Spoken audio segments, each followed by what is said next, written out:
Good morning everyone. Today we'll start with the topic mass defect and then later on we'll move to binding energy.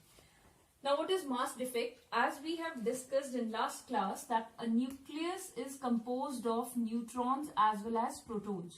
So how these neutrons and protons are they are placed in such a small distance around 10 raised to power minus 15 meter, although protons are positively charged, because you know similar charge objects, they repel each other. So they are here because of strongest forces in nature, that is called nuclear forces. Now here, what do you mean by this mass defect? So mass defect is what? Suppose like you have to make a nucleus. For example, let us consider this is the nucleus of any atom having its mass of nucleus. That mass of nucleus is given to us. Say that is, I'm writing it as M. This is the mass of nucleus of the atom with atomic number Z and mass number X. Suppose this is the mass of nucleus of that atom.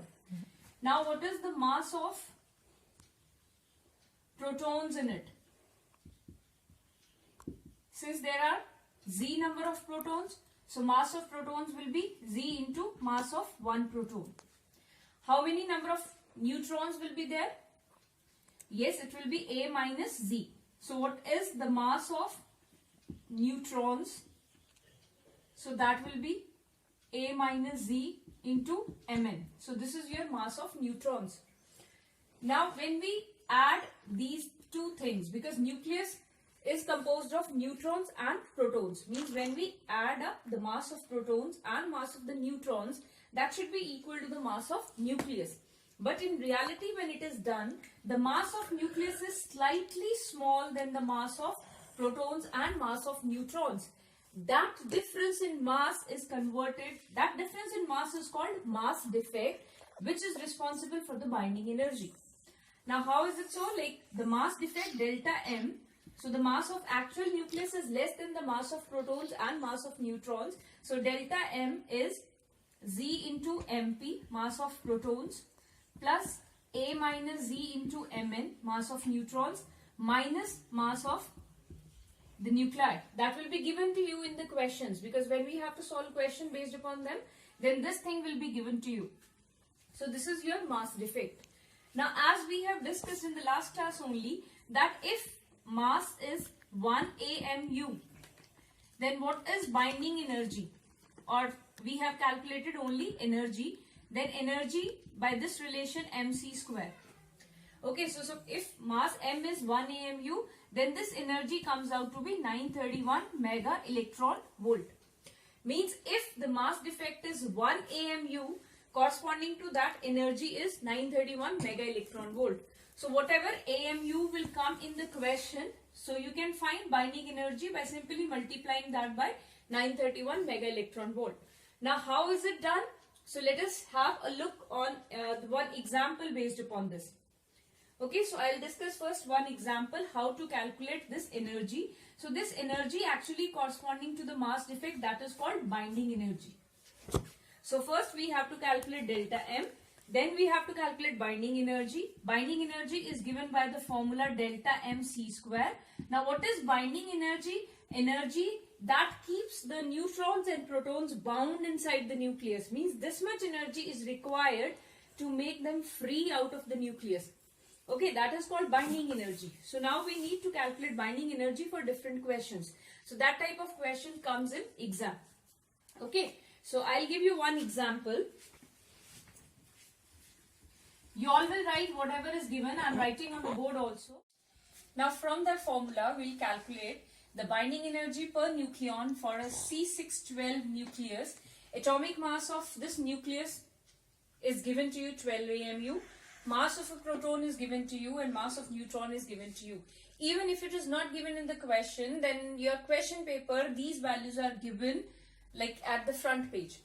Now how to calculate binding energy per nucleon? Now understand this thing first. What is binding energy per nucleon? We have calculated binding energy by this relation. We will calculate delta M into C square. We will calculate binding energy by this relation. For that, first we need to calculate mass defect. Now what is mass defect here? mass defect is the same which we have discussed, that it is the sum of mass of protons and neutrons minus the mass of nucleus. Now see here in C612, what are the total number of protons? Correct, it is 6. So total number of protons is 6. So here total mass defect will be 6 into mass of protons plus what is the number of neutrons? 12 minus 6, that is 6. So 6 into mass of neutrons minus mass of nuclei. Mass of nuclei is 12 AMU. So it is minus 12 AMU. So when you put here all the values, 6 into mass of proton, that is 1.007825, plus 6 into mass of neutron, that is 1.008665, minus 12. Okay, so solve it. Find out what is like here. Suppose for this particular question, it is 0.09894. When you will solve it, you will get this 0.09894 AMU.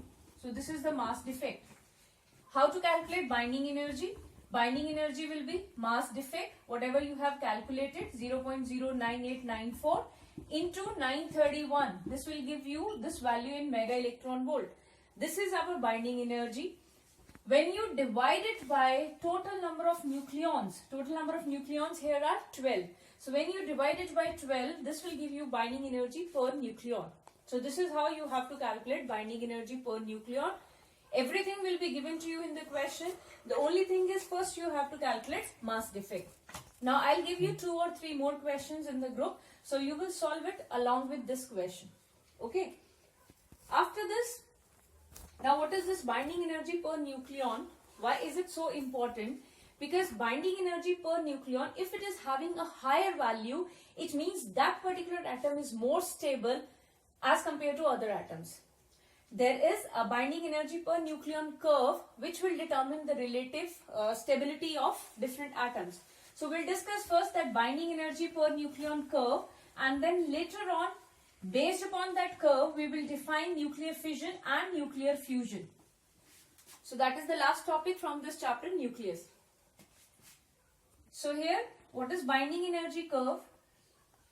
Here we take on the y-axis, it is binding energy per nucleon. And on the x-axis, we are having mass number, or it can be the atomic number. So it can be anything, mass number. So we have written mass number or atomic number on the x-axis. Now when this curve is obtained, it is like this. There are certain peaks here and then maximum binding energy per nucleon, and then it starts decreasing. These peaks are like, suppose here hydrogen atom 1H1, 1H2, its isotopes also. The peaks are at 2 helium 4. Okay. Then it is at 6C12, like these numbers. These numbers are called magic numbers. So here the binding energy per nucleon is more than its neighboring atoms or nuclei. And here maximum binding energy per nucleon, that value is 8.8 mega electron volt. This is binding energy per nucleon. So it was 8.8 mega electron volt, and generally it is for iron. Then afterwards, as you can see that between this range, binding energy per nucleon is maximum, means the atom or nuclei lying inside this range, they are more stable as compared to other atoms. And when you go on the higher mass number or higher atomic number, then there the atoms are unstable.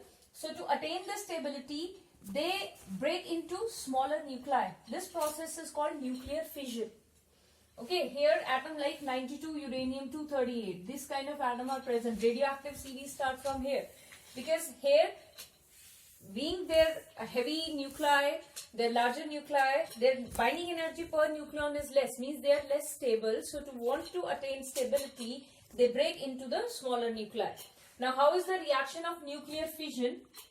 So it is like 92 uranium-238, when it is bombarded with slow motion neutrons, then it splits up into 2 smaller nuclei which lies in this range. For example, 36 krypton 92 plus 56 barium 151, around that, plus 3 more neutrons, but they are high energy neutrons and large amount of energy. That is of the order of 200 mega electron volt. Such a large energy is generated in the form of heat.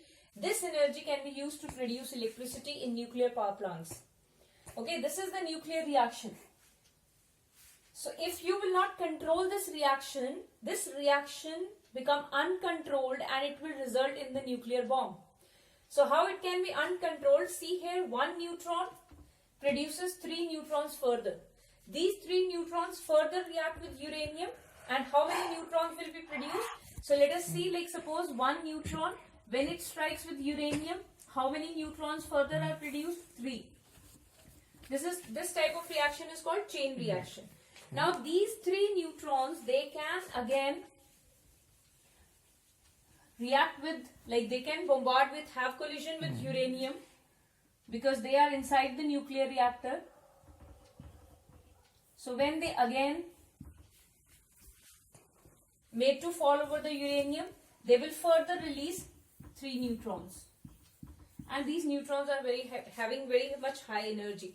So 3 neutrons, that will further produces 3 plus 3 plus 3, 9 neutrons. That 9 neutrons will further create 9 into 3, that is 27. So this way this reaction can go uncontrolled, and uncontrolled reaction will result in nuclear bomb. So to avoid it, what happened? These 2 neutrons, any 2 neutrons were being absorbed by the materials present inside the nuclear reactors, जो absorbers use करते हैं, and after that only 1 neutron is free to do the reaction. Similarly, again the other 2 neutrons will be absorbed, only 1 neutron is available for the reaction. So this way this is controlled reaction, and that energy is used to produce electricity. So this was the process of nuclear fission. Why higher higher atomic number or higher mass number molecules, atoms, why they break up into 2 smaller nuclei? Just to attain more binding energy per nucleon. When they attain more binding energy per nucleon, means they are more stable, and everything in this universe wants to attain stability. Similarly, when you come to the lower side, like hydrogen-like atoms 1h1, 1h2, they are having lower binding energy per nucleon. But to very next of it, like 2 helium-4, it is having high binding energy per nucleon. So what happened? These 2 lighter nuclei, they fuse together to make helium-like nuclei. That means they will attain more binding energy per nucleon. They will attain more stability. So this process is called nuclear fusion. So from binding energy curve, we can explain nuclear fission and fusion. What is the possible reason? So nuclear fusion, 2 lighter molecules like 1h2 plus 1h2, that will combine to form 2 helium-4 plus a positron and a neutrino plus large amount of energy. This reaction takes place inside the sun. Large amount of energy. This is the reaction which is taking place inside the sun. And you know, sun is the source of huge energy. So nuclear fusion means 2 smaller nuclei, they fuse together to form a bigger nuclei, such that they will have more binding energy per nucleon, or they will be having more stability.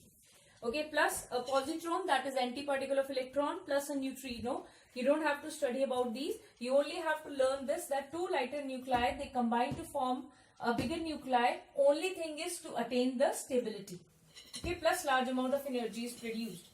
So this reaction is nuclear fusion. Till now it is taking place inside the sun and other stars also, but scientists are doing research if it can be carried out inside the labs, because when it is carried out inside the labs, then this will be in future the most effective source for the energy generation, because it will not, its residue, whatever residue is released, that is not radioactive, because in case of nuclear fission, whatever end products are there, they were radioactive, and we can't decompose them.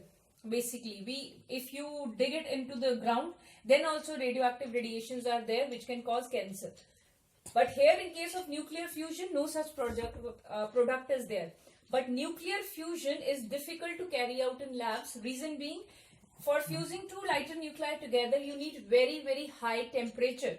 Suppose if that higher temperature is created, that of the sun, means that much high temperature is required.